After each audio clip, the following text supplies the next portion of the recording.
Buenas noches, ¿qué tal? ¿Cómo están?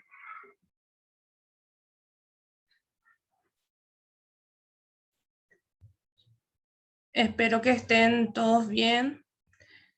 Vamos a esperar un ratito más a los compañeros y empezamos, ¿sí? ¿Tienen alguna duda de los trabajos anteriores que fueron realizando? Mientras que esperamos que los demás se vayan acoplando, entonces, si hay alguna consulta, Buenas noches, profe. ¿Qué tal? todo bien, ¿qué tal? ¿Cómo estás, Bruna? ¿Todo bien también? La parte de la fecha, profe, ¿es lo que es cómo se le puede poner la fecha en cuanto, viste que pide fecha de trabajo? Sí, sí, Y eso sería interesante que lo aclaremos bien hoy en cuanto a los papeles de trabajo. De hecho, que quería compartirlo la primera parte, un poco hacer una retroalimentación en cuanto al trabajo que ustedes tuvieron, que era de la clase o antepasada sería, que sería más bien un programa de trabajo de auditoría. ¿Sí? Cuando ustedes van a programar, lógicamente lo van a programar en fecha de su contrato. Una vez que el contrato está firmado, entonces a partir de allí ustedes pueden realizar su planeación. O sea que ya tienen un compromiso como auditores externos. Si bien hay cuestiones aquí, por ejemplo, de política que podemos decir, bueno, ya tenemos el trabajo, ya garantizamos ese trabajo, pero que hasta que no haya un contrato, fíjense que son auditorías externas, no forman parte del equipo de trabajo de una empresa, sino que son consultoras, entonces necesariamente a partir de la fecha del contrato es lo que rigen los papeles en cuanto a la programación de la auditoría, porque ustedes lo que hicieron en síntesis fue una programación de auditoría en donde tenían que cronometrar todas sus visitas y la mayoría no me completó las horas, ¿sí? Dentro del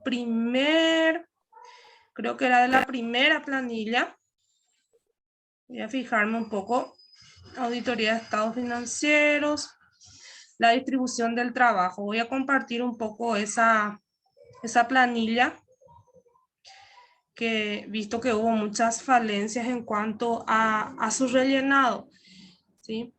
No me completaron todas las horas, ¿sí? Si bien completaron los nombres de ustedes que eran como representantes, ¿verdad? Como futuros auditores, pero lo que no me rellenaron fueron cuántas horas iban a destinar a cada visita. Bueno, voy a mostrar un poquito.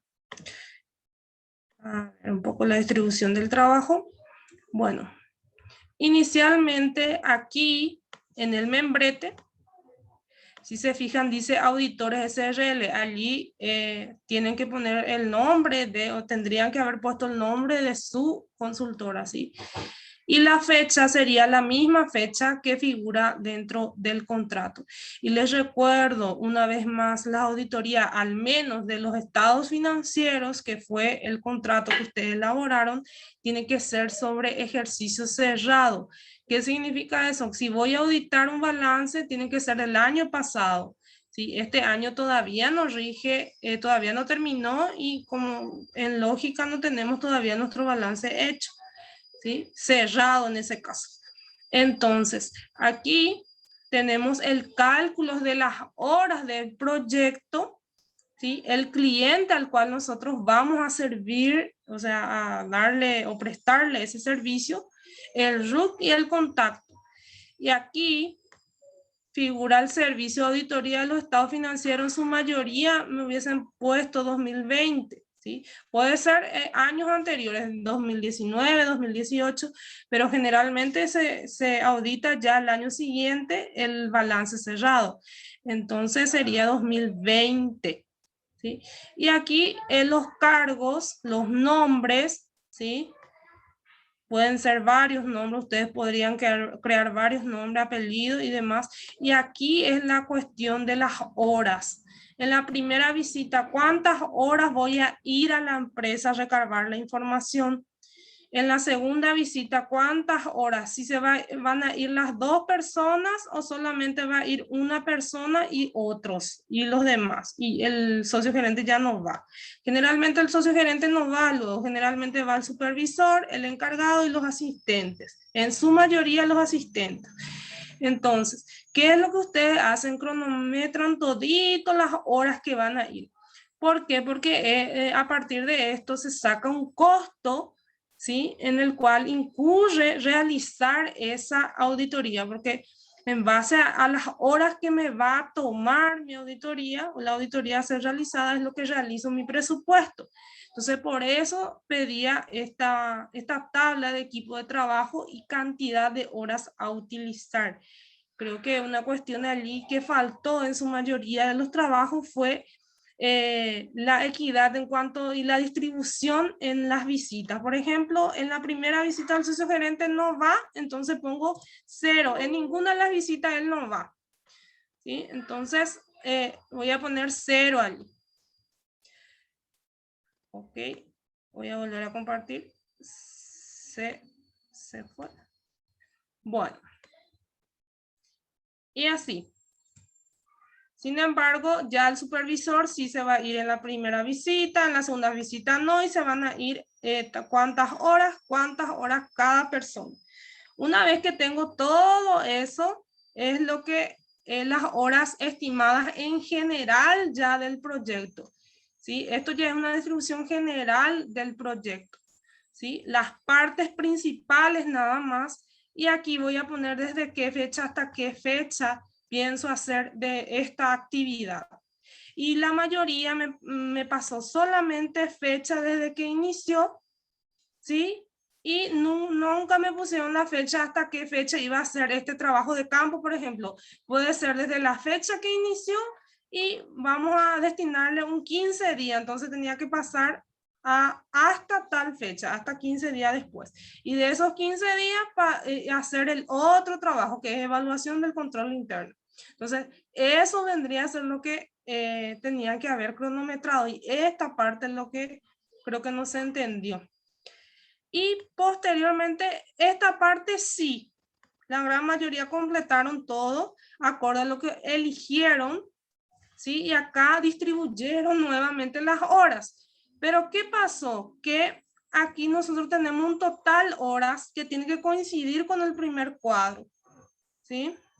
Aquí tienen que sumar las horas, las totales horas. Entonces, tenemos que tener un total general acá bien abajito de cuántas horas, y esas horas tienen que coincidir con nuestro general de trabajo, con las horas totales generales de trabajo que teníamos acá por visita. En este caso total 1188. O sea, esto es nada más un ejemplo, pero solamente les digo que tiene que coincidir con el total aquí de esto. O por visita aquí suma, pero al final el total general tiene que coincidir con el total general de aquí, de esta planificación por área, ya, porque esto es el desglose de lo anterior.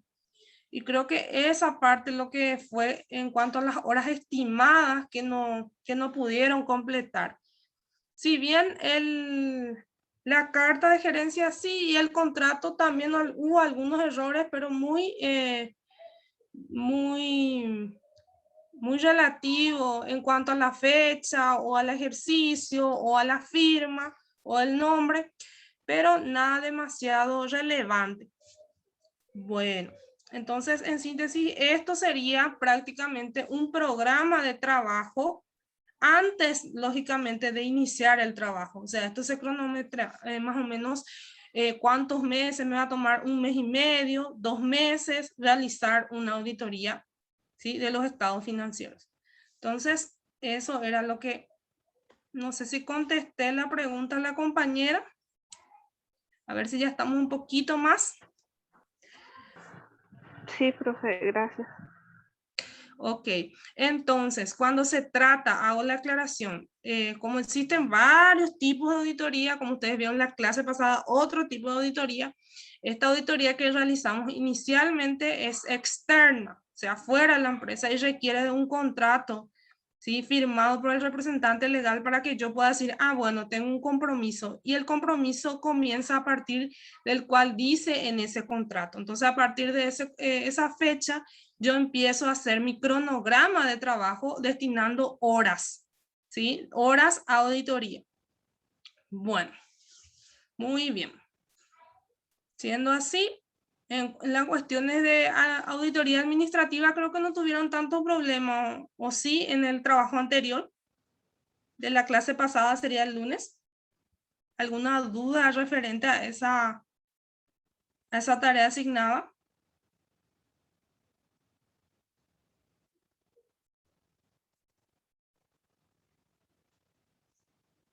Ninguna. Bueno, No, voy a proceder en... de mi parte no, profe. Ok. Bueno, como les mencioné, la auditoría tiene distintas áreas, ¿sí? Distintos tipos, de acuerdo a qué área nos estamos refiriendo, si es interna, externa, administrativa, tributaria, ¿sí? Entonces, el día de hoy vamos a hablar de todavía conceptos genéricos. Todavía no entramos a lo que es los ratios y los cálculos sobre balance y algunos datos que es más bien ya análisis de los estados para sacar conclusiones finales. Aún no estamos llegando a eso porque estamos en generalidades básicas todavía.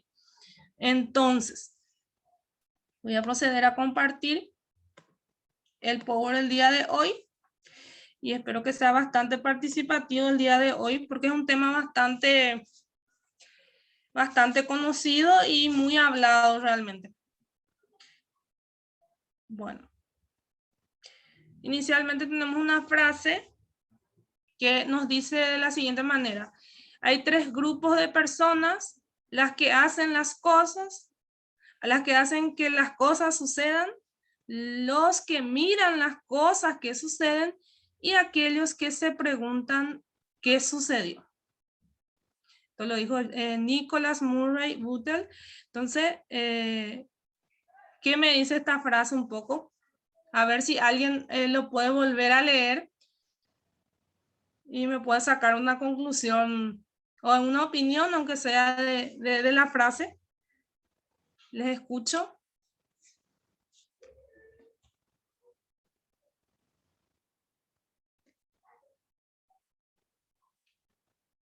¿Quién nos lee una vez más?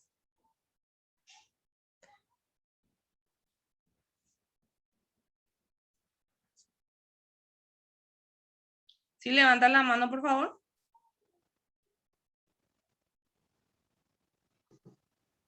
Ahí voy a leer, profe. Ok, adelante, Marisa. Hay tres grupos de personas, los que hacen que las cosas sucedan, los que miran las cosas que suceden y aquellos que se preguntan qué sucedió. Creo que depende de las personas de que si sucede o no las cosas, que hagan suceder o no. Ok. Muy bien, Marisa. Entonces, hay que ver en dónde, en cuál de tipo de persona o grupos, en este caso de personas, estamos nosotros, ¿verdad? Entonces, esto concierne también a las organizaciones, porque muchas veces yo puedo estar en el grupo de las personas que hacen que las cosas sucedan, o puedo estar en el grupo de los que miran las cosas que suceden, o podemos estar entre aquellos que se preguntan qué es lo que sucede. O sea, ¿qué sucedió? ¿Sí? Entonces, en base a eso podemos decir que tenemos una mirada diferente dentro de la organización y obviamente que como auditores, ¿en cuál ustedes creen que nosotros vamos a estar, digámosle, agrupados dentro de los tres grupos? ¿En cuál de los tres sería? A ver un poco.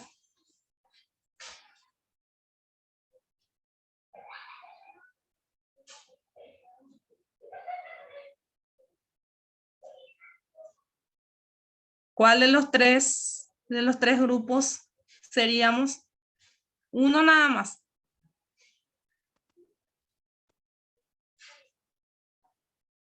Si estamos hablando de auditores, siempre hablando de auditores.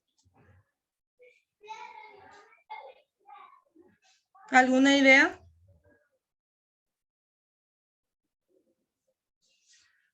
Bueno, parece que estamos muy callados hoy, ¿eh? Demasiado callados. Bueno.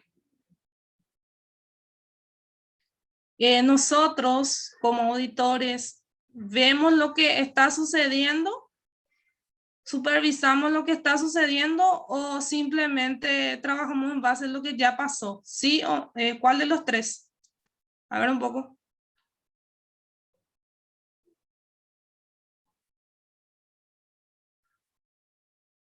¿Están o no están?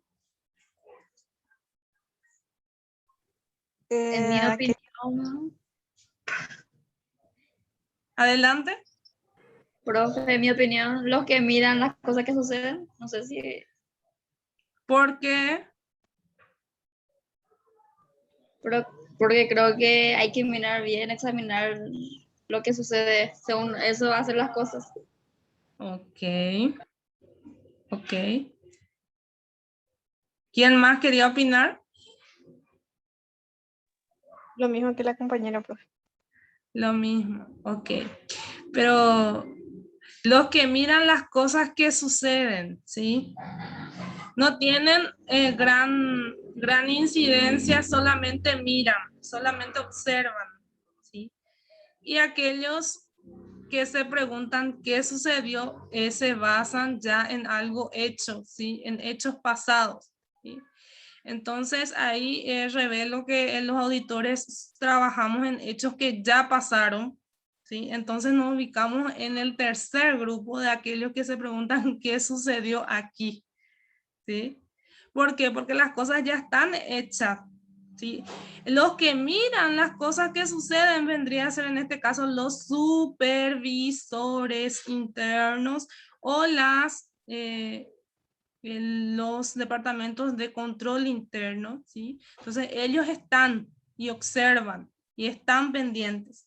Sin embargo, los auditores cuando entramos de lleno en la auditoría, al menos externa, hablando de auditoría externa siempre, tenemos que recabar la información inicial y ver qué pasó, qué se hizo, ¿sí? Y como mencioné recientemente, que tienen que analizar en base a balances cerrados de del año pasado, ¿sí?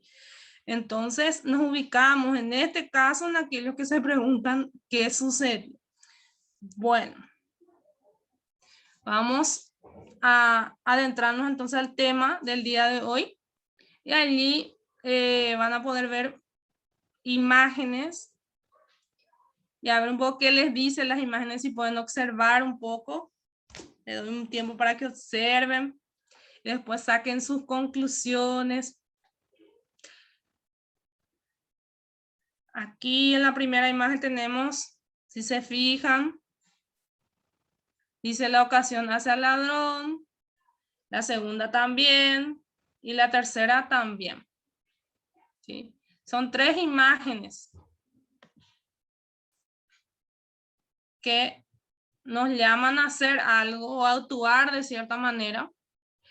Y hay dos frases, una que dice, en el arca abierta el justo, hasta el justo peca, ¿sí? Y la ocasión hace al ladrón, que está en cada imagen. Ahora escucho opiniones. Vamos a hablar un poquito hoy. ¿Qué les dice la imagen? ¿O no le dice nada?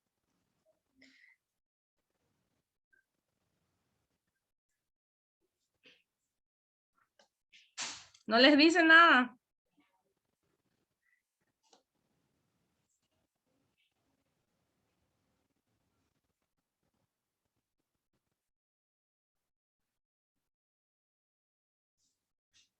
Algo tan extraño, ¿eh? Hoy están muy callados. Bueno, aquí tenemos una imagen de alguien que está queriendo meter la mano en el bolsillo y la otra aprovechando la ocasión. Por eso dice la ocasión hace el ladrón. En este caso, la misma cosa, ¿sí? Tenemos una pareja y aquí está dándole una bebida a otro. Entonces, este aprovecha la ocasión, hace el ladrón, dice. Y en la última imagen tenemos a un alumno aquí copiando, aprovechando que el profesor puso la hoja hacia atrás, entonces para copiar. Entonces dice la ocasión hace al ladrón. Entonces todo depende de la ocasión, por eso hace referencia a que si aprovechamos esa ocasión significa que nos convertiremos todos en ladrones. Bueno, ¿es así o no es así? Sí, profe. ¿Sí? Bueno, entonces ahí hay una cuestión que estamos tan acostumbrados dentro de las relaciones interpersonales, laborales, si podemos pisar por la cabeza del otro o agarrar cualquier tipo de beneficio por encima de los demás, sin pensarlo dos veces lo realizamos. ¿Sí? O sea, eso es un tipo de teoría de comportamiento del ser humano que basado en cierto riesgo entre el 60 y el 70% no son honestos. ¿Sí? Solamente un 20 a 15% estamos hablando de gente honesta. Y vamos entre el 60 y 70%, depende de la situación. ¿Sí? Entonces, es ahí donde entra a haber muchas cuestiones de decisión y de comportamiento y teoría del comportamiento humano para poder determinar el por qué actúan de tal o cual manera los seres humanos. ¿Por qué estoy hablando de esto en auditoría? Porque hoy vamos a hablar de lo que se refiere al fraude. ¿Sí? Vamos a hablar de fraude y de los antecedentes que tenemos en la NIA 240. Ustedes ya lo habían estudiado, la NIA 240, y en una parte específica nos hablaba del fraude. ¿Sí? ¿Qué sería o a qué se refiere este fraude? Sería un acto intencional por parte de una o más personas, ¿sí? De la administración, los encargados del gobierno operativo, empleados o terceros, implicando el uso de engaño para obtener alguna ventaja injusta o ilegal. Entonces la 240 nos refiere con este concepto. ¿Sí? El fraude entonces se realiza de manera netamente intencional, o sea, yo con toda la intención lo realizo. ¿Sí? El acto es totalmente intencional. De la misma manera como mostrábamos en las imágenes, ¿sí? Intencionalmente aprovechan la ocasión, entonces realiza y es con toda la intención. ¿Sí? Entonces estamos hablando de un comportamiento humano. ¿Sí? Entonces, ¿qué es lo que menciona la NIA 240? En base a esto, el auditor le atañe el fraude que causa una representación errónea de importancia relativa en los estados financieros. O sea, ¿qué tiene que ver esto con auditoría? Es que al auditor le damos o se le atribuye la misión de detectar estos errores y si tiene una importancia relativa en los estados financieros. ¿Qué significa esto? Significa de que si yo determino a juicio profesional una importancia relativa numérica en los estados financieros y hallo un error significativo de faltante o sobrante o de inconsistencias en los registros, entonces necesariamente tengo que informar, ¿sí? Entonces el auditor hace su cálculo, dice, voy a tolerar hasta 5% o 10%, depende del tipo de cuenta, eso se determina. Entonces, voy a tener en cuenta esa importancia y una vez que detecto ese riesgo de fraude, inmediatamente hago mis averiguaciones, busco las evidencias y relevo o informo de manera prácticamente inmediata, porque saben ustedes que puede ser que el fraude esté ocurriendo más o menos ya un mes, 2 meses, 3 meses, estimativamente no sabemos exacto el tiempo, pero que tarda más o menos 15 a 20, 25 días o puede ser más, hasta 30 días en descubrir qué fue lo que pasó y ahí recién informar, ¿sí? Entonces, en base a eso es lo que decimos que los estados financieros son de vital importancia para el análisis, para el auditor, ¿sí? Entonces, le atañe, claro, por supuesto que sí, porque es la identidad fiscalizadora que tiene una independencia de criterio total y que puede emitir y relevar la respectiva, lógicamente, el respectivo informe o denuncia, ¿sí? Una vez que fue confirmado, lógicamente ya se procede a la denuncia, pero inicialmente el auditor lo que realiza es un informe a la dirección general de la empresa que está auditando. Se tienen los siguientes conceptos. Tenemos dos tipos de fraude según las 240. Tenemos el fraude administrativo, cuando el fraude involucra uno o más miembros de la administración o de los encargados de gobierno. Entonces, ¿qué quiere decir aquí? Que que está involucrado no solamente la administración, sino los encargados de la misma empresa, ¿sí? Algún socio, conjuntamente con varios funcionarios, pueden ser los implicados dentro de un fraude administrativo.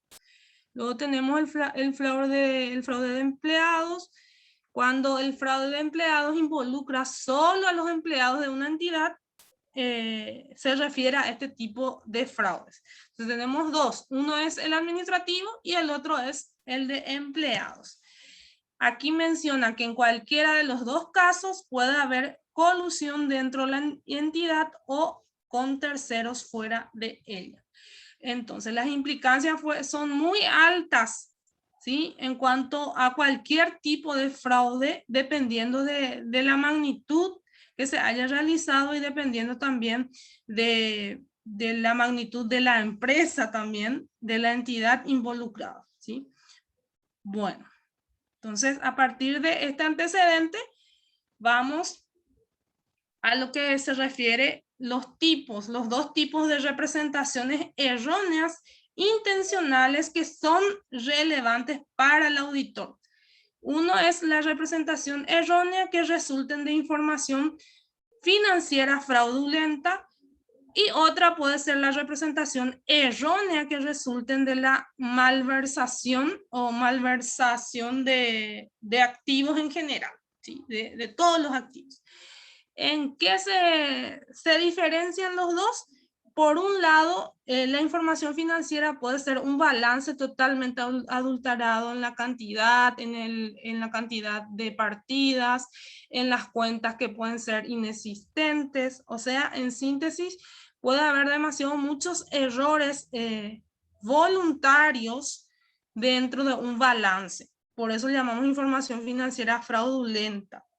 Y luego hablamos de representación errónea que resultan de la malversación de los activos. En este caso son más bien por casos internos que podemos hacer algún tipo de manipulación en las planillas que pueden ser utilizadas para ciertos controles, ¿sí? Y que el único fin que tienen es perjudicar a la empresa, ¿sí? Con cualquiera de los tipos de activos que conocemos como futuros contadores. Entonces sabemos cuáles son esos activos y pueden ser utilizados para beneficio personal, ya sea para el fraude administrativo como para el fraude de empleados, ¿sí? Bueno, a ver un poco quién está para escuchar otra voz. A ver un poco, Diana, ¿puedes leernos qué vendría a ser el error?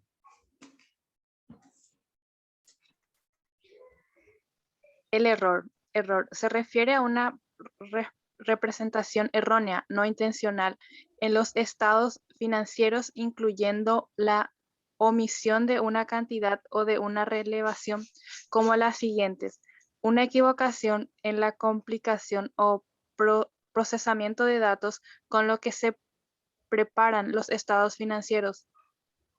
Una estimación contable incorrecta que se origina al pasar por alto o malinterpretar los hechos.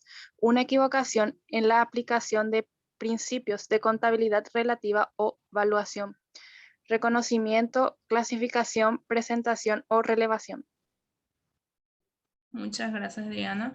Entonces, aquí vamos a la diferencia. Un fraude, entonces, es un acto intencional que se hace con un fin de perjudicar a la empresa y favorecerse, ya sea el grupo de personas que lo realiza o la persona que lo realiza.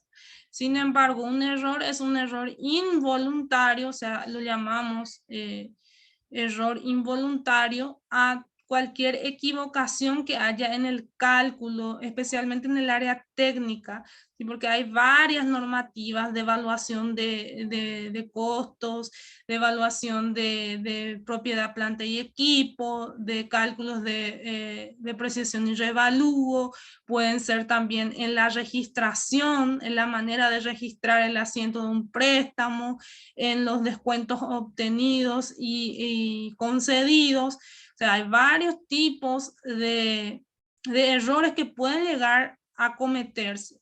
No solamente en la presentación, sino en la compilación y en todo lo que es el proceso contable que va desde el archivo hasta la clasificación, evaluación, reconocimiento y por último la presentación o revelación. Entonces, como sabemos, un balance es el resultado de un proceso, un ciclo contable.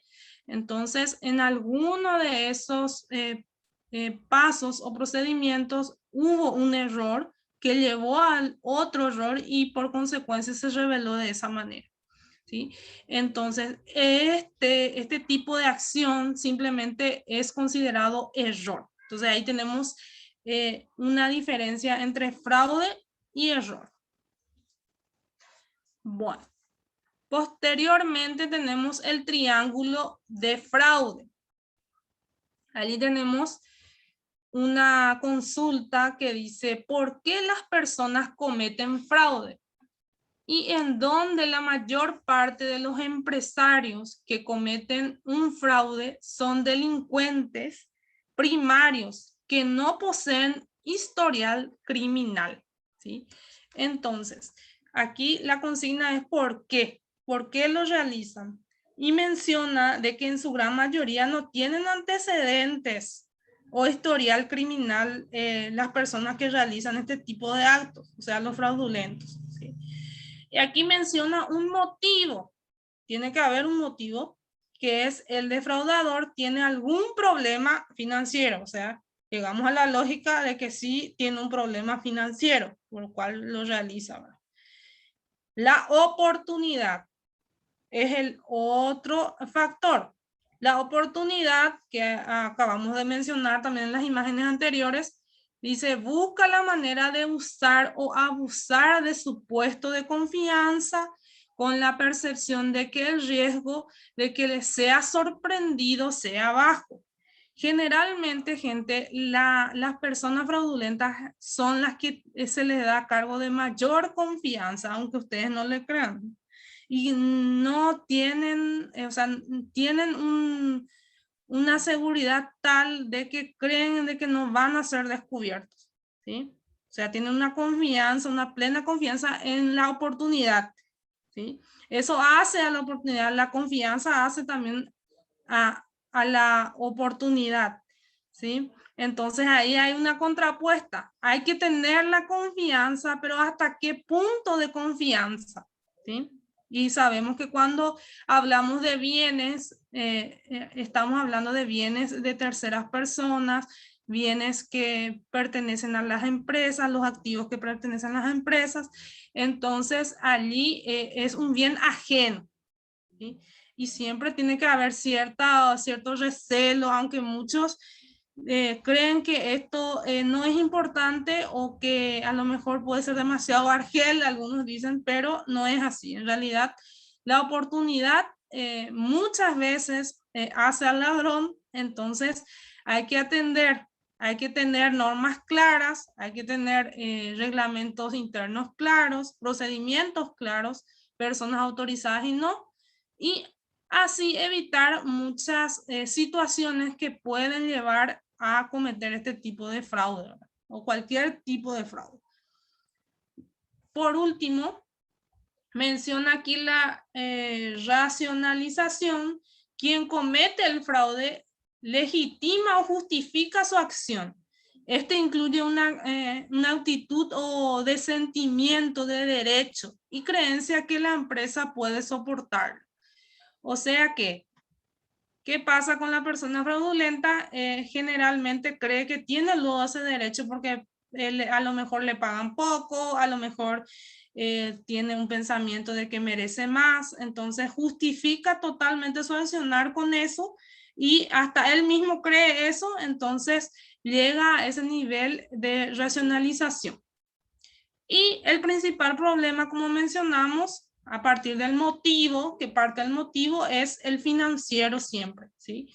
Puede ser personal, demasiadas deudas personales, o profesional, proviene de algún empleo o algún negocio que tiene y que no puede cubrir. Entonces, esas son las realidades.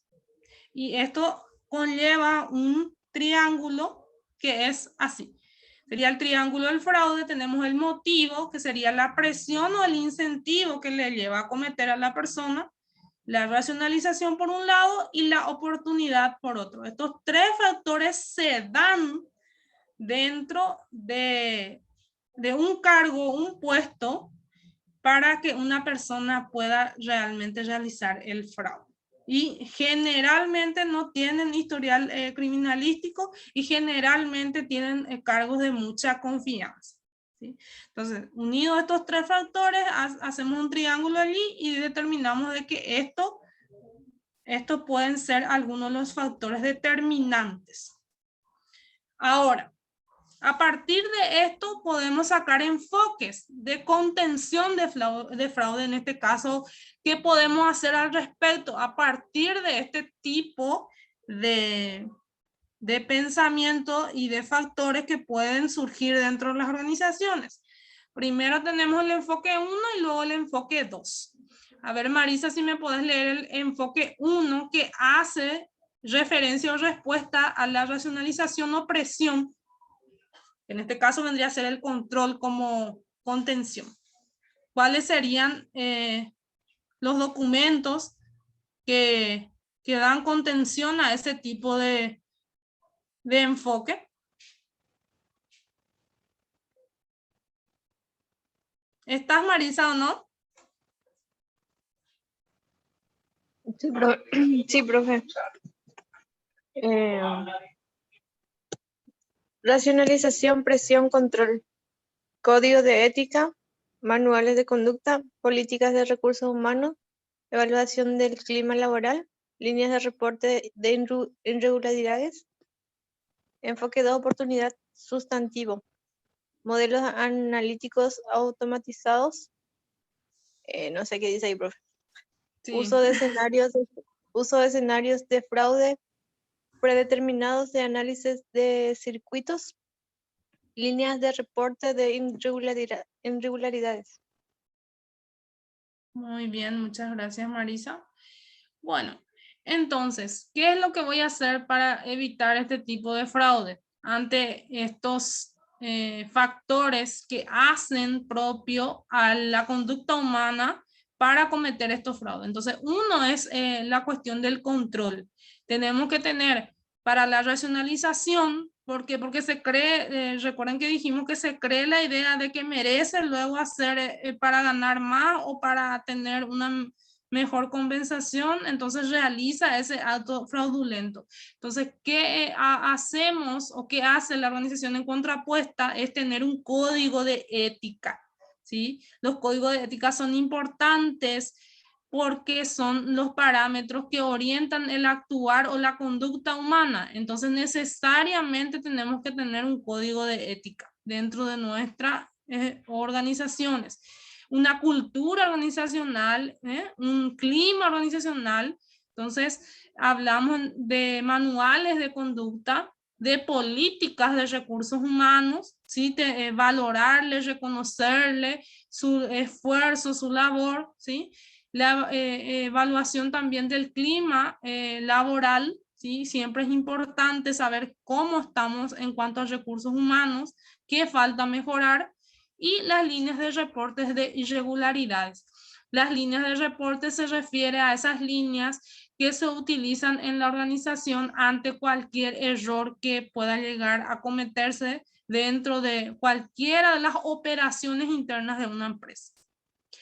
Luego tenemos el enfoque 2, que hace la oportunidad, que sabemos que tratamos de evitar la oportunidad. Entonces habla de modelos analíticos automatizados, antifraude. Los software significa, por ejemplo, que tenemos cada uno de nuestros usuarios, nuestra contraseña, nuestro acceso restringido, todos esos modelos analíticos que hacen y automatizados que hacen para que nosotros no podamos acceder a determinada información. ¿Sí? Entonces, ¿eso es relevante? Sí, porque si tenemos oportunidad, podemos sacar cualquier información y utilizarla para otro fin. Uso de escenarios de fraude predeterminados en análisis de circuitos, ¿sí? Entonces, tenemos también los controles respectivos en cuanto a el circuito de acciones, los lugares de trabajo específicos, ¿sí? Y el control respectivo de esos lugares de trabajo. Y lógicamente también las líneas de reportes de irregularidades. Siempre tenemos que habilitar una línea de reporte. ¿A quién voy a reportar si detecto tal o cual situación? Entonces, estos son las medidas de contención para un fraude. A ver un poco, ¿quién me puede leer los tipos de fraude? A ver un poco, Ada, si podés leernos los tipos de fraudes. Tipos de fraude. Infracción a la propiedad intelectual, lavado de dinero, soborno, corrupción, fraude contable. Y Malversación de activos.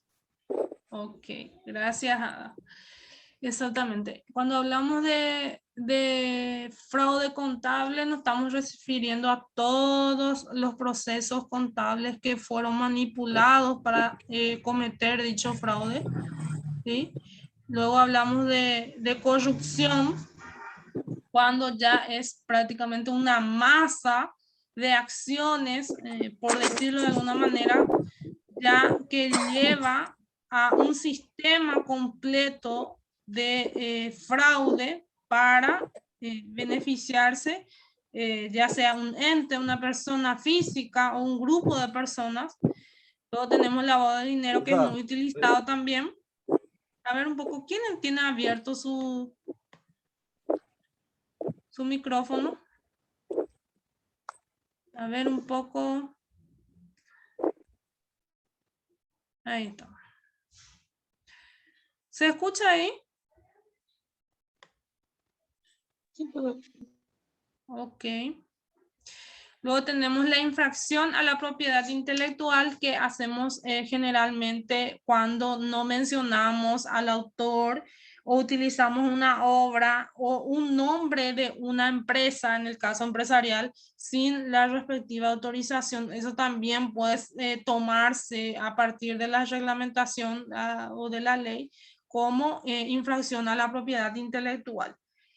Bueno, aquí también hace referencia al registro de marcas, que también es toda una reglamentación en cuanto a eso, y el lavado de dinero también. El lavado de dinero ahora está siendo controlado bastante por un organismo internacional que se llama Gafi, que está proporcionando a las entidades financieras ciertas herramientas de control, en el caso, por ejemplo, de habilitación de cualquier tipo de cuenta, la justificación de los ingresos de dinero que se depositan en esa cuenta, y también los beneficiarios finales de esos fondos. Eso es ya prácticamente aprobado desde el 2019, una reglamentación bastante extensa que tomaría toda una clase desarrollarlo, pero son medidas de contención para evitar el lavado de dinero. Porque ¿qué significa el lavado de dinero? Significa que yo, de procedencia dudosa, al menos de efectivo, voy a depositarlo en una cuenta bancaria y la hago legal a través de esa documentación de depósito, pero que yo puedo depositarla a un nombre X, ¿sí? Puede ser una SA, una SRLX, pero que no se sabe de repente de quién o a quiénes pertenecen en ese caso, o de repente lo que es por un acto ilegal o una transacción ilegal que obtengo ese disponible, lo llevo y lo documento de manera legal. Entonces, esto se puede, sí se podía, en Paraguay se hacía muchísimo, pero ahora se está viendo la forma de contener esto y los fraudes contables que siempre existieron, la corrupción que ya es prácticamente una consecuencia, y el soborno ya me imagino que manejan que vendría a ser un soborno. Bueno, ahora vamos a la estructura de un plan prácticamente de prevención de fraude. En este caso tenemos, a ver un poco las auditorías sorpresivas, ¿sí? Esto es como mínimo, gente. Hay varias opciones que pueden realizarse a partir de la realidad de la empresa. No es la única estructura de plan de prevención de fraude. Inclusive hay manuales de prevención de fraude. Entonces, auditoría sorpresiva inicialmente, líneas de reportes de regularidad y capacitación al personal. Entonces, esto es lo mínimo que requiero para prevenir el fraude, porque gran parte del fraude incide del tipo de equipo o de tipo de personas, de equipo de trabajo que forman parte de mi organización. Entonces, dentro de lo que es auditorías sorpresivas, generan ambiente de control. Su costo es medio alto según el alcance. ¿Sí? ¿Qué pasa? En las auditorías sorpresivas, de repente necesito un departamento de auditoría que dependa de mi empresa para poder realizar ese tipo de auditoría. Entonces, eso genera un costo medio alto. Y si va a ser una auditoría a otra sucursal, una auditoría a todas las sucursales del interior, entonces eso tiene un costo que generalmente es medio o alto. Luego tenemos la efectividad media y el riesgo de detección alto. O sea que a través de una auditoría sorpresiva realmente podemos llegar a descubrir, ¿sí?, el riesgo de fraude, ¿sí?, y mitigar eso. O sea, es efectivo en cuanto, o es comprobado ya en cuanto a lo sorpresivo de realmente poder hallar algo, ¿sí? Algo que pueda llevarnos a una conclusión de que estamos evitando un fraude o que se está cometiendo algún tipo de fraude o indicios de fraude. Luego tenemos las líneas de reporte de irregularidad, que viene a ser bien comunicada, genera un amplio ambiente de control, tiene más bien un bajo costo y efectividad media alta y riesgo de detención bajo. ¿Qué pasa con las líneas de reporte? Generalmente sucede mucho que cuando estamos en un grupo de trabajo, o le sucede a ustedes, me imagino que la mayoría están en sus puestos laborales, que jamás van a comunicar un error o jamás van a realizar un informe, un reporte sobre la acción de un compañero por más de que se haya equivocado. ¿Es así o no es así? Sí, profe. Sí, ok. Generalmente lo solucionan allí, buscan una solución, ¿sí?, pero no lo comunican al superior. Raramente entonces la línea de reporte de irregularidades no es tan efectiva, por eso menciona riesgo de detención bajo, porque no solemos realizar, y encima para el fraude también hay una cuestión de que generalmente es más de una persona lo que realiza, o sea, un grupo de personas X, Entonces, por allí va que muchas veces no es tan eficaz, pero es una opción también dentro de lo que es la estructura. Y por último, es la capacitación al personal, que también tiene un costo medio. Si bien el reporte de línea tiene costo bajo, pero la capacitación laboral tiene un reporte más de costo medio, ¿sí? O sea que generalmente me va a costar un poquito más que lo que se refiere al anterior, pero que es más efectivo, ¿sí? Dependiendo también de la cultura del personal. Entonces, de repente, hacer un plan de capacitación mensual para mis trabajadores puede ser tener un costo medio, pero puede ser más efectivo, y que también el personal se habitúe o se ambiente a esos valores, a esa misión, visión que tiene la empresa. Entonces puede ser que abrace esa cultura y que realmente pueda cumplir sus funciones de manera honesta, de manera bien estructurada, de acuerdo a las normas y demás. O sea, eso es lo ideal, pero hay que ver. Esto incide muchísimo.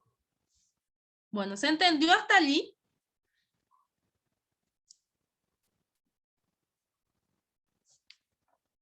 ¿Sí o no? Sí, profe. Ok. Vamos entonces a lo que es materialidad y riesgo de auditoría. Hablamos de materialidad siempre refiriéndonos a la NIA 20230, que tiene un objetivo, ¿sí? Pero como auditores, pero como siempre digo, la materialidad está sujeto a juicio del auditor. Significa que qué tan relevante es mi importancia relativa como para que yo pueda decir, bueno, es material, o sea, es significativo la diferencia. A eso se refiere materialidad. Se refiere a que el faltante o sobrante del cálculo que yo realizo dentro de los estados financieros es relevante o no. Sí, sí, es un sobrante grande, un faltante grande. Entonces eso lo voy a determinar quién, o sea, quién lo determina es el auditor. ¿Sí? Y también el riesgo, qué tan riesgoso puede ser, eso depende también del tipo de empresa al cual voy a aplicar la auditoría, ¿sí? Cuando hablamos de auditoría administrativa, y cuando hablamos de auditoría externa también, dependiendo del rubro, porque hay, por ejemplo, una empresa comercial tiene demasiado elevado su caja y demasiado elevado sus proveedores y clientes. Entonces ahí tengo que calcular otra materialidad en cuanto a si es una empresa que se dedica a otro rubro que no sea comercial, por ejemplo. Entonces, en eso radica la materialidad, ¿sí? La cantidad mínima que yo voy a considerarlo como diferencia aceptable, ¿sí? Dentro de mis estados financieros. Eso después vamos a hacerlo en cálculos. Va a ser más sencillo explicarlo en cálculos. NIA 200 y NIA 320. A ver un poco, Bruna, si podés leernos esto. La NIA 200 y 320, ¿qué indica? NIA 200 y NIA 320 indica el objetivo de una auditoría de estados financieros es hacer posible al auditor expresar una opinión sobre si los estados financieros están preparados respecto de todo lo importante, de acuerdo con un marco de referencia para información financiera aplicable. La evaluación de que es de importancia relativa es un asunto de juicio profesional. Muchas NIA, gracias. el NIA profe 200, también seguí nomás. Sí, sí. NIA 200 indica, el auditor reduce el riesgo de auditoría al diseñar y desempeñar procedimientos para obtener evidencia evidencia sería Sí. suficiente, apropiada de auditoría para extraer conclusiones razonables en las que se base una opinión. Se obtiene seguridad razonable cuando el auditor ha reducido el riesgo de auditoría a un nivel aceptablemente bajo. Muy bien, muchas gracias, Bruna. Asimismo, como mencionan las dos NIAs, entonces el objetivo principal en este caso es dar o emitir una opinión sobre los estados financieros y lógicamente solamente lo que es relevante. ¿Qué pasa en el caso si hay un guaraní de diferencia? Yo no voy a hacer un informe con salvedades solo por un guaraní de diferencia, ¿sí? Entonces tiene que ser relativamente importante la diferencia como para que yo emita un informe con salvedades. Entonces, ahí bajo criterio de quién queda, bajo el criterio del juicio profesional del auditor. El escepticismo es importante, el criterio independiente es importante. ¿Qué significa el criterio independiente? Que no está sujeto a ninguna presión por los dueños, propietarios o demás que hacen o que forman parte de la organización para emitir su opinión con respecto a los estados contables. Y la NIA 200 hace referencia a que mitiga el riesgo, ¿sí? Entonces, ¿qué pasa con la auditoría? Toda auditoría incurre en cierto riesgo de de cometer o de emitir un informe que no es acorde a la realidad. Entonces, ¿qué hace el auditor? Siempre recaba la evidencia necesaria y suficiente, por sobre todo suficiente para emitir un dictamen sin salvedades, o sea, para emitir su opinión. Necesariamente tiene que tener la evidencia bien, una carpetita bien preparada con todos los documentos que constatan de que se realizó bien los cálculos, se realizaron bien las registraciones y la revelación patrimonial en los estados contables, financieros, balances y demás son imagen fiel del patrimonio, ¿sí? Entonces, necesariamente tenemos que tener en cuenta que el legajo de la evidencia tiene que ser bajo observación y pruebas sustantivas y demás documentaciones legales que respaldan la personería de la empresa que estoy auditando. Si es SA, si es SRL, si es una unipersonal, lo tengo que documentar y regirme siempre bajo las normas legales, código civil, laboral y demás. O sea, tengo que tener un conocimiento amplio.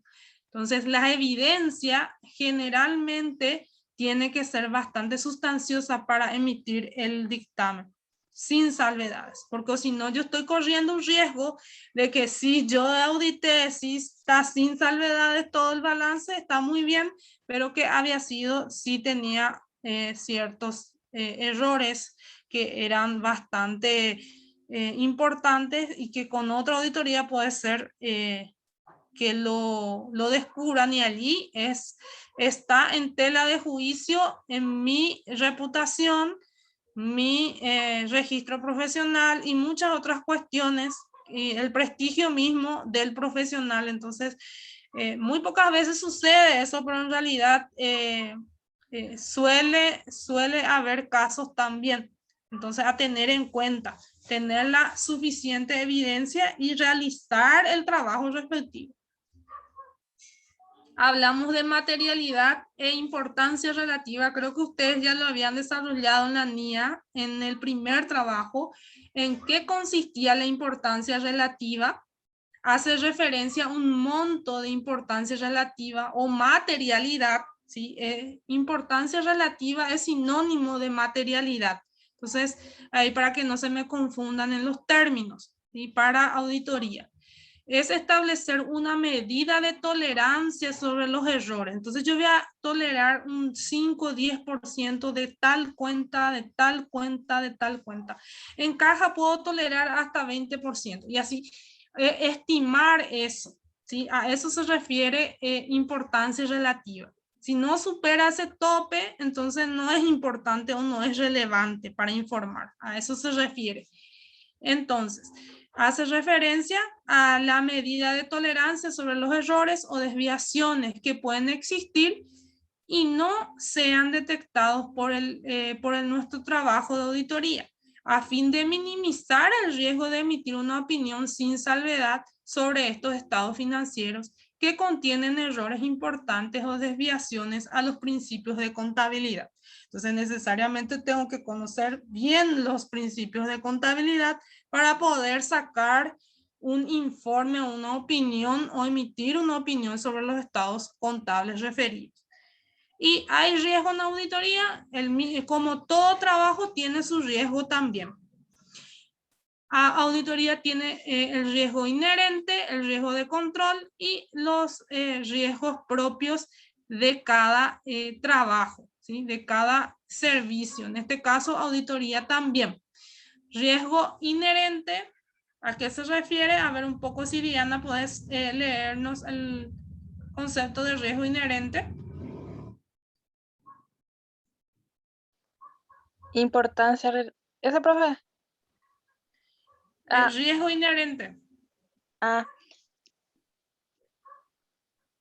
Representa el riesgo de que ocurran errores importantes en un rubro específico sin considerar el efecto de los procedimientos de control interno. Ok. Muchas gracias, Diana.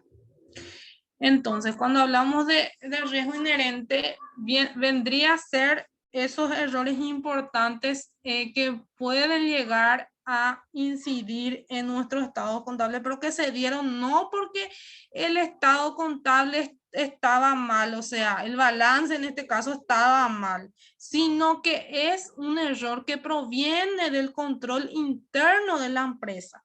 Entonces radica en eso. Entonces, y no en la presentación, ni en el modo, ni el cálculo. Un ejemplo que puedo dar, riesgo inherente, es que, por ejemplo, en contabilidad resulta demasiado fácil no presentar todas las documentaciones respaldatorias de las transacciones. ¿Qué significa eso? Bueno, yo archivé una factura, guardé, encajoné esa factura, un legajo de factura X. Eso se realiza todo un proceso de clasificación, presentación de formulario, balances, todo. Pero resulta ser que había sido dentro de ese legajo facturas, puede estar en la compra de un vehículo de 4.500 millones. Por ejemplo, perdón, de 41.500 dólares, quise decir. Entonces, de un vehículo. Entonces, ¿qué pasa? Había sido que sí, la empresa cuenta con ese vehículo, pero ¿dónde está la factura? ¿Sí?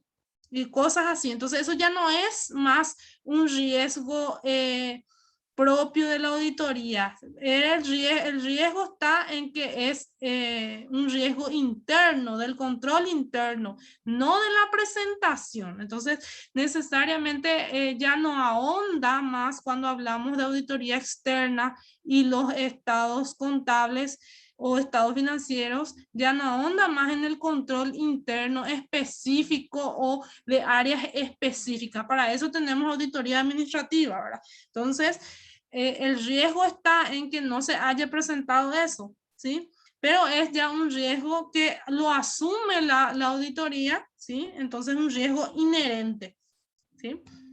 ¿Es un error? Sí, es un error, pero como mencioné, es un riesgo inherente. Bueno, aquí tenemos, a ver, ¿quién nos va a leer ahora la identificación, los conceptos fundamentales para identificar los riesgos? A ver un poco, Ada, si podés leernos.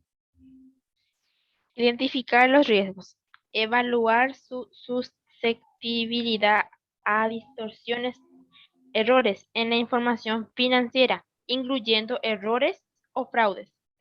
Evaluar las medidas, controles que la empresa ha puesto a funcionar para minimizar riesgos.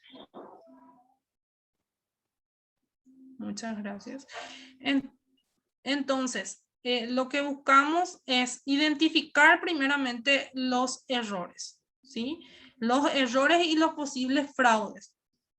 Pero no quedamos allí. No es solamente identificar, es evaluar las medidas de control. ¿Qué medidas se están aplicando en base a eso? ¿Y qué pasa en el caso de los auditores? Es necesariamente hacer una recomendación. O sea que vamos a diseñar los procedimientos de auditoría que pongan a prueba esas medidas para aprovecharlas y que los demás procedimientos a aplicar con posterioridad se realicen a la luz de combinaciones de riesgos bajos en los que se le apoye la confianza profesional. ¿Qué significa eso? Que yo puedo evaluar un sistema de control, encontrar los fraudes, encontrar los errores, ¿sí? Evaluar qué medidas de control tiene esa empresa y después diseñar y poner a prueba cada departamento, cada área con ese nuevo tipo de procedimiento de control y hago un seguimiento, ¿sí? Un seguimiento, eso es un trabajo, pero de auditoría interna, no de auditoría externa, ¿sí? Estamos hablando entonces de riesgo, identificación de riesgo dentro de las organizaciones. Entonces, para mitigar esos riesgos internos, necesariamente necesito un plan de trabajo, de auditoría, ¿sí? Y unos papeles de trabajo para dar respuesta a la falta de control, ¿sí? En este caso. Ahora, en el caso de los estados contables o financieros, también detectamos los errores, también establecemos recomendaciones para el mejor cálculo, la mejor revelación, la mejor presentación de los estados contables, pero no se hace ese seguimiento ni se ahonda en por qué, para qué y cómo. Simplemente se eleva ya el informe o dictamen con las recomendaciones y comentarios sobre los hallazgos dentro de los estados financieros o contables.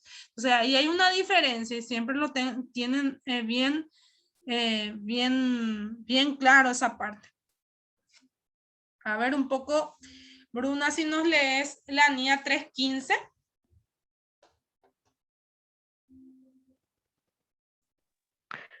De acuerdo a la NIA 315, el auditor debe tomar en cuenta los siguientes factores. El juicio del auditor sobre la importancia relativa, el tamaño de la entidad, la naturaleza del negocio de la entidad, incluyendo su organización y características de propiedad, la diversidad y complejidad de las operaciones de la entidad, requisitos legales y reglamentarios aplicables, la naturaleza y complejidad de los sistemas que son parte del control interno de la entidad, incluyendo el uso de organizaciones de servicios. Muy bien, muchas gracias, Bruno. Todo esto debe tener en cuenta el auditor antes de realizar, lógicamente, la auditoría, ¿sí? Entonces tengo que abarcar, o sea, el alcance de mi auditoría tiene que incluir todo esto. Sería el juicio de la importancia relativa, lo determina el auditor. Tengo que tener en cuenta el tamaño, ¿para qué? Para hacer mi plan de trabajo de auditoría. Luego la naturaleza del negocio, qué tipo de negocio es, a qué rubro, ¿sí?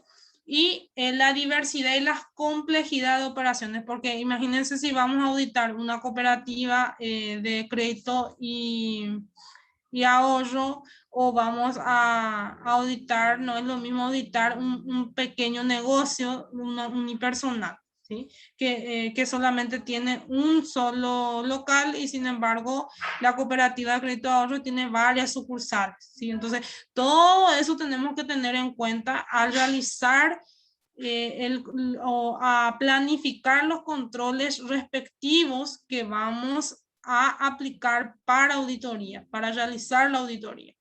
Luego los requerimientos legales, lógicamente que no es lo mismo un comercio pequeño que una cooperativa de crédito y ahorro, ¿sí? Entonces hay otra reglamentación, otras leyes, otro manual, o sea, son otras leyes a aplicar y a velar que se cumplan.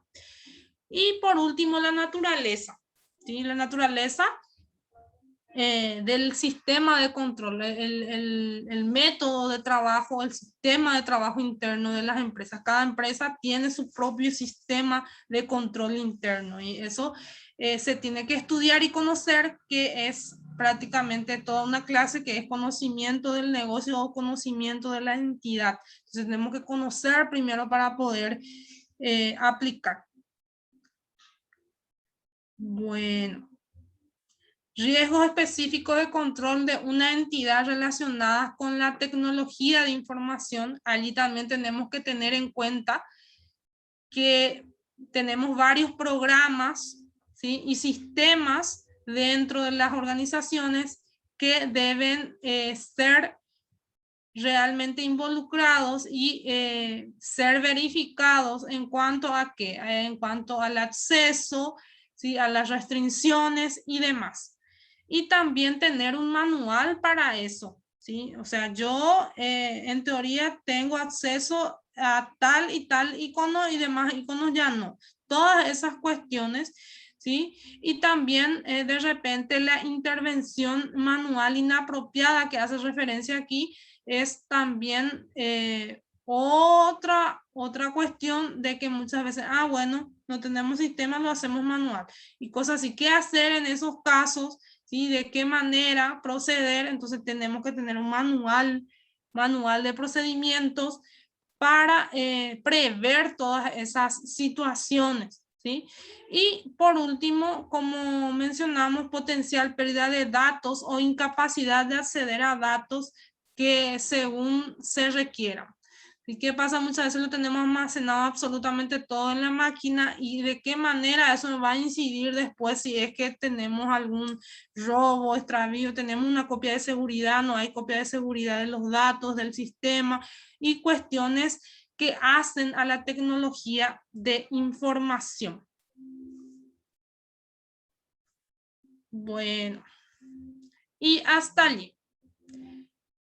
Bueno, dudas hasta aquí en cuanto a los conceptos básicos. Ustedes después lo tienen ya en plataforma, lo van a descargar y lo van a leer, que son ya prácticamente conceptos dados, ¿sí? Y también referente a las NIAs, ¿sí? Si es posible, tienen que tener lo que es todos los legajos de las NIAs, ¿sí? La 300, la 700 y la 200, ¿sí? Bueno, vamos a conocer un poquito más y indagar un poquito más hacia el conocimiento y hacia la terminología de auditoría. Bueno, ¿dudas hasta aquí? De mi parte, no, profe. Ok.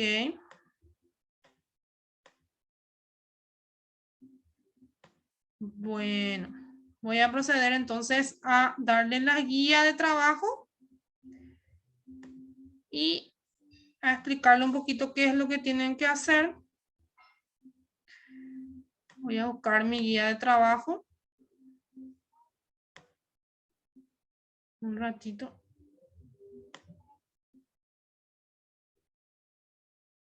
Para los que no completaron la clase pasada, eso ya se dio por perdido prácticamente porque es en el día.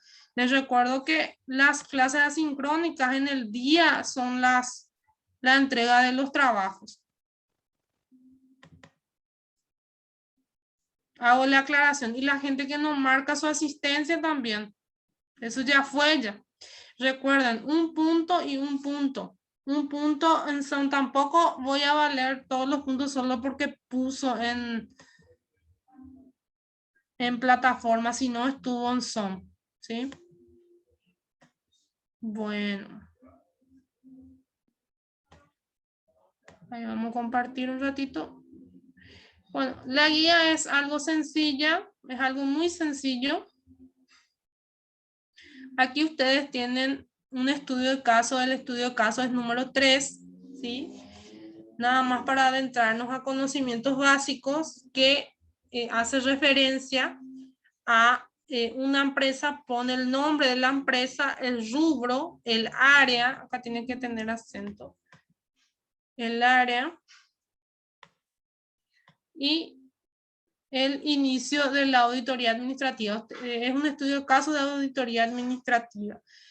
Se realiza una visita en el sector depósito facturación y para recabar las siguientes informaciones para el inicio del trabajo de auditoría administrativa.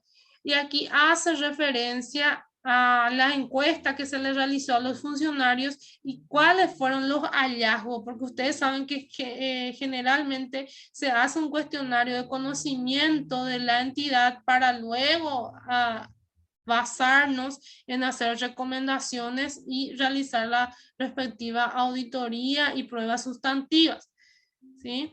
Entonces, aquí menciona varias situaciones de esa área. Ustedes van a leer esto y una vez que lo leen, van a realizar la siguiente actividad. A partir de ello, ¿sí? Realiza una matriz de riesgo que puedes detectar en los procesos y los métodos utilizados en la empresa en cuestión. ¿Cuál es la matriz de riesgo? Y yo voy a dejar eso en plataforma. La guía ya está en plataforma, pero ahora voy a anexar también allí el formato de la matriz riesgo. Esta es la matriz riesgo. Ustedes van a leer y van a ver qué proceso creen ustedes que está en análisis. En este caso puede ser facturación y en otro caso puede ser inventario o depósito, ¿sí? O puede ser compras también, porque se recepciona también ahí en el mismo departamento. Entonces, los subprocesos ustedes van a mencionar qué menciona allí en su guía. La emisión, por ejemplo, y de orden y aprobación de compra, por ejemplo. Si ustedes van a ponerle el nombre a ese proceso, ¿sí? Y puede haber uno o varios subprocesos. ¿Y cuál sería el riesgo según lo que ustedes están leyendo? Y ¿cuál sería el riesgo y el factor principal que hace a ese riesgo? ¿Qué sería ese factor? Los factores pueden ser falta de control, ¿sí? Falta de autoridad, de responsable directo, indirecto. O sea, ustedes van a determinar ese factor que ustedes creen que puede ser riesgoso. Y aquí el tipo de riesgo que puede ser operativo, en este caso todos son riesgos operativos, pero en el caso de que en el enunciado diga que puede tener pérdidas económicas, se está refiriendo a un tipo de riesgo financiero, o sea, económico. Pueden ponerlo riesgo económico o simplemente financiero, ¿sí? Y aquí tenemos una escala que hace al mapa, ¿sí?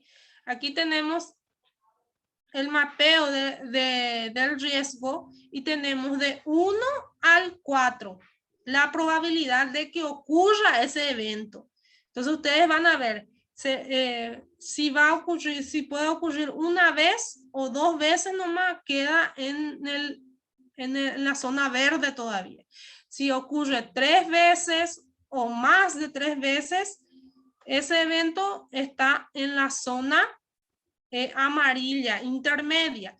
Pero si ocurre 8, 12 o 16 veces, o creen que puede ocurrir esta cantidad de veces si se sigue haciendo del mismo proceso, mismo tipo de procedimiento, entonces se halla en el área roja, ¿sí? O sea, hay que hacer algo ya, ¿sí? Bueno, y el impacto. Hay una relación aquí, probabilidad, impacto. El impacto tiene una probabilidad 1 y puede ser que ocurra y sí, pero ¿qué impacto va a tener? No va a tener gran impacto. ¿Qué significa impacto? Impacto en pérdidas en los estados resultados de la empresa, a eso se refiere, ¿sí? Y también en, de repente, evaluación de mis activos, ¿sí? Entonces, a ese tipo de impacto puede ser perjudicial o no perjudicial. Entonces, el análisis queda a juicio del auditor. Entonces, dice, ocurrió 3 veces, pero su impacto no no va a ser demasiado. Entonces, 6. ¿Sí? Lo intermediamos. Ahora, si yo considero de que su probabilidad que ocurra sea 4 y el impacto va a ser muy grande de la pérdida financiera o económica, va a ser muy grande, entonces lo ubico en zona roja. Aquí ustedes tienen el ejemplo y ustedes van marcando el resultado en los colores de acuerdo a este mapa, ¿sí? Entonces van a hacer la relación de impacto y probabilidad de que ocurra, ¿sí? Ustedes van a ensayarse con esto y ahí van a poner los números que ustedes consideran en probabilidad y en impacto también. Aquí menciona luego probabilidad cuánto le ponen y impacto cuánto. Y de acuerdo a eso, ustedes ven en los colores y ahí va marcando. Entonces, a esto nosotros le llamamos matriz de riesgo. Entonces, ahí yo tengo más o menos qué área es lo que tengo que ir a trabajar y qué área tengo que controlar o hacer un control exhaustivo en la organización o en ese departamento. No, tenemos que ver bien que los pagos de insecticidas no fueron recibidos, dice. Falta de control, disponibilidad presupuestal es financiero. Entonces está en rojo esto. Tenemos que ver cómo hacer para pagar eso. ¿Sí? No estamos pagando nuestras deudas, entonces esto puede llevarnos con el tiempo a mayores intereses en dólares y por ende a mayor perjuicio, porque cada interés ya es una pérdida prácticamente, porque nos sale más caro. Entonces, esos relacionamientos van a ir realizando acorde a los enunciados. Después, bueno, eso es por un lado.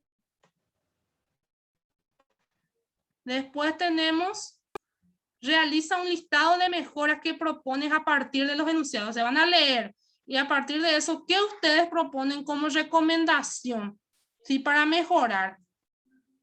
Y por último, propone modelos de papeles de trabajo que puedan mejorar el sistema de control interno de sectores analizados, como ser planilla. Bueno, yo voy a establecer una planilla de control de inventario. Yo voy a establecer una boleta o una orden de compra, o yo voy a establecer un orden de entrada y salida de camiones, o yo voy a establecer, o sea, de acuerdo a lo que ustedes van leyendo, van a ir creando ustedes las planillas que pueden ser utilizadas para el control.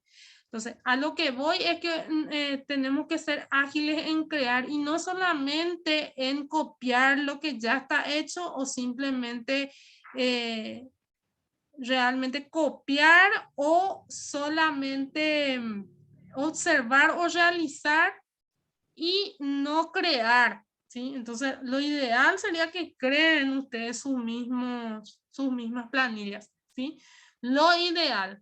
Insto más bien a la creatividad que a lo que es copiado. Y en los trabajos que ustedes realizan, no crean que uno no se da cuenta cuando se copia y se pega, ¿sí? Siempre uno se da cuenta de que entregó igual que el compañero. Sucedió en la primera tarea que toditos tenían los mismos modelos de dictámenes, por ejemplo, ¿sí? Allí hay una cuestión de que no puede ser que todos hayan incurrido a la misma fuente. Entonces hay que tener en cuenta también eso, ¿sí? A la hora de presentar el trabajo. Bueno, y hasta allí acá abajo tiene sus indicadores. A ver un poco. Los indicadores son 3 puntos, ¿sí? Y nada más. Esos 3 puntos nada más. Bueno, ahora escucho las consultas. Momento de consultas.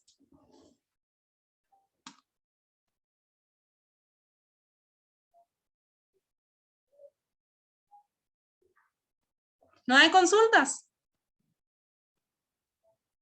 ¿O se fueron todos ya? Cuando empezamos a hacer seguramente va a surgir, profe. Sí, yo voy a estar estar pendiente de los trabajos de ustedes, pero por favor lo realicen. Es un ensayo para ustedes también, porque la matriz riesgo sí o sí se realiza dentro de cualquier auditoría. ¿Sí? Entonces, si buscan informes de auditoría, van a encontrar de que sí o sí se realiza una matriz riesgo, ¿sí? Para mitigar esos riesgos y dar una solución a ciertas áreas específicas de las empresas, ¿sí? Bueno, si no hay ninguna otra consulta, voy a llamar la lista. Profe, ¿Sí? ¿la tarea va a ser individual Sí, la tarea es individual. Sí, la tarea es para el individual. lunes o para hoy? No, para el lunes, para el lunes. Bueno, Hago una aclaración también. En las tareas yo las doy y ustedes la tienen que entregar a fecha de la siguiente clase, pero al iniciar. En este caso, por ejemplo, tenemos hasta las 18:30 de la siguiente clase, que sería el lunes, ¿sí? El lunes va a ser asincrónica. Y antes de que se vayan todos, tenemos que fijar fecha de parcial. Quiero consultarles si es que les queda bien tengo dos fechas tentativas. Una es el 27, que sería de hoy en 8, y otro sería el 1 de noviembre. Porque la clase siguiente es asincrónica. Puede ser que lo hagamos asincrónico y ustedes rinden el 27, o quieren una clase más en Zoom y rinden el primero. A ver un poco. Yo siempre soy democrática en eso. A ver. ¿Sería el 27 o el 1 de noviembre?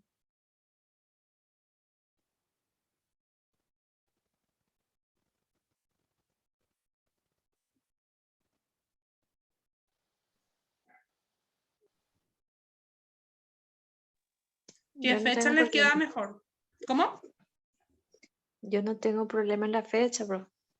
Bueno, por una cuestión, entonces, ya que generalmente laboralmente, a veces me dicen, no, fin de mes, tal cosa. Bueno, entonces vamos a fijar la fecha el 27, ¿les parece? 27 de octubre. Sí, profe. sí, profe. Bueno, va a ser un cuestionario, ustedes ya saben, un cuestionario y en plataforma. Bueno, entonces ya están avisados de la fecha del 27, entonces de la parcial para auditoría. Bueno, voy a llamar lista entonces y después ya nos podemos liberar. Aguirre, Pinto, Ronaldo, Iván. Valls, Rodríguez, Luis, Enrique. Bueno. Benítez, Jiménez, María, Diana. Presente. Benítez, Leiva, Rocío, Belén. Benítez, Marta, Beatriz. Centurión, Ramírez, Silvia, Andrea. Colmán, Ayala, Basilio, Iván. Jiménez, Benítez, Marisa, Mabel. Presente. López, Villar, Karen, Rocío. Karen no está.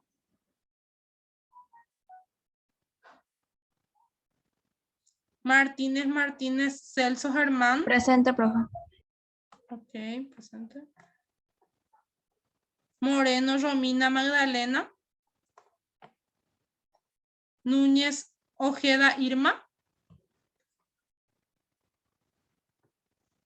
Hortellado, Ayala, Ramón. Rodríguez, Roa, José. Rodríguez, Rojas, Agustín. Scherer, Núñez, Bruna, Janetti. Janetti tiene que ser. Presente, profe. Y Ada Luz Benialgo. Presente, profe. Ok, muchas gracias.